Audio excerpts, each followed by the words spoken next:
And finally tonight, the latest instalment in our Faces of Tasmania series. Sharnie Read is a respected leader in Tasmania's Aboriginal community. A Palawa woman, one of her greatest passions is helping Indigenous people connect with country and culture. My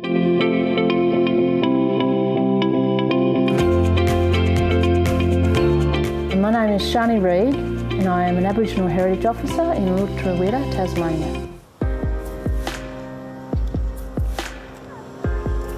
My childhood was kind of fragmented. For instance, I went to 6 different primary schools. I lived in all regions across the island, and I basically lived within the family network, not within what's considered a family, mum and dad and brothers and sisters, but I lived with my aunts and my uncles and my grandparents.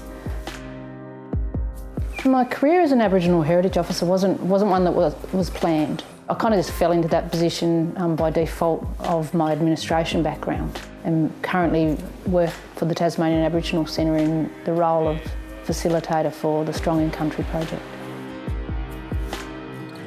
The Strong in Country project, or Rallamillitina 2, aims to give Aboriginal people opportunities to be on country, because Aboriginal people recognise that when we're on country, we are emotionally, spiritually and physically stronger. It's a connection to our ancestors.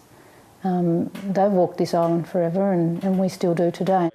But we don't always have the opportunity or the ability to be out on country. We put together trips and we take community groups out on these trips. We make sure they've got the right equipment, and I guide. A lot of the time it's myself that guides the trips, and during our time on country we share a lot of cultural knowledge. One of the most important elements of my career is that most of my knowledge came from other community members. Bedlam Walls is quite a significant location, one because it's so central and it's within the urban landscape, but it's a place you can go to and really read the cultural content and how our ancestors used country. The river's nice and narrow, so this is where our old people would all cross. The women would swim across and the men in their bark canoes. It's a connection site, so it tells us about how other areas that surround it were used, how Timtalmali Nianya, the Derwent River, was used. It's a connection between the Mumarinara people of the Oyster Bay tribe and the people from the South East tribe. It's a crossing point. Drawing for me is a sense of relaxation and release. When I draw, it's like forgetting about everything else and being able to just create. It's definitely one of those kind of activities in life that helps ground me. The artwork really is a way of telling cultural kind of stories and having a physical kind of way of sharing it. Aboriginal people should be involved in the management of this island.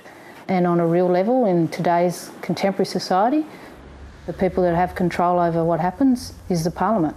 We acknowledge and pay respect to the Tasmanian Aboriginal people as the traditional and original owners and continuing custodians of this land on which we gather today. There should be representation within that. The best thing about being Aboriginal is the community and having that sense of recognition within your community, knowing who you are and who they are, and passing on knowledge and throughout a network where everyone is a collective. That sense of family is really important.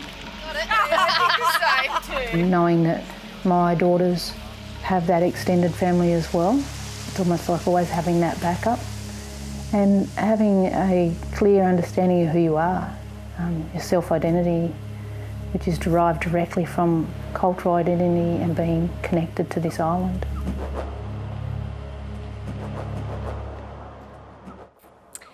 And that's the news for now. I'll see you tomorrow. Good night.